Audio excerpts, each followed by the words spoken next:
Okay, let's move on. Let's talk about what happened in the Rose Bowl this past Saturday. USC, UCLA, final score, Trojans 48, Bruins 45. I knew it would be a shootout. Very unorthodox finish to the game. I knew the Trojans were going to go up and down the field with Caleb Williams at quarterback, John, and they're going to put a lot of points on the board, and they did. Williams amounted for 502 all-purpose yards. What a night he had. The wide receiver, the transfer from Pitt, was phenomenal. Caught 12 passes, 178 yards along the way. And every time they needed a big play, they went down the field and Jordan Addison caught the ball.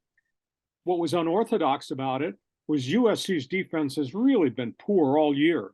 They came up with 4 takeaways, 3 picks, and a fumble recovery. Now, UCLA's quarterback Dorian Robinson played a heck of a game, but he was also responsible for throwing balls into spots.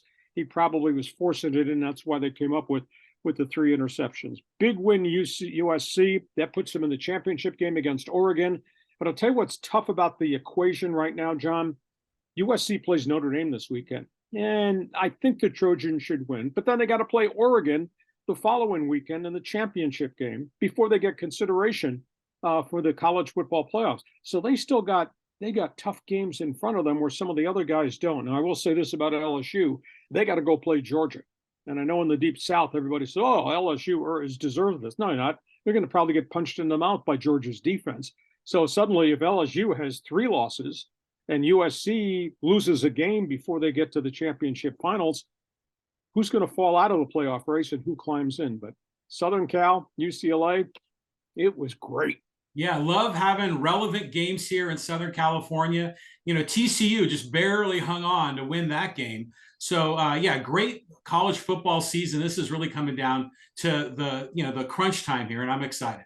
It's fascinating. Last week, number 2 almost lost, needed field goals to win. Number 3 almost lost. Michigan had to get 4 field goals to win their game. Yeah. And number 5, TCU won with 4 seconds to go on a long-distance field goal when they were trailing. How about that? 2, 3, and 4 almost got taken out of the equation. I thought, man, the guys that vote on the college football poll must be having a heart attack. Speaking of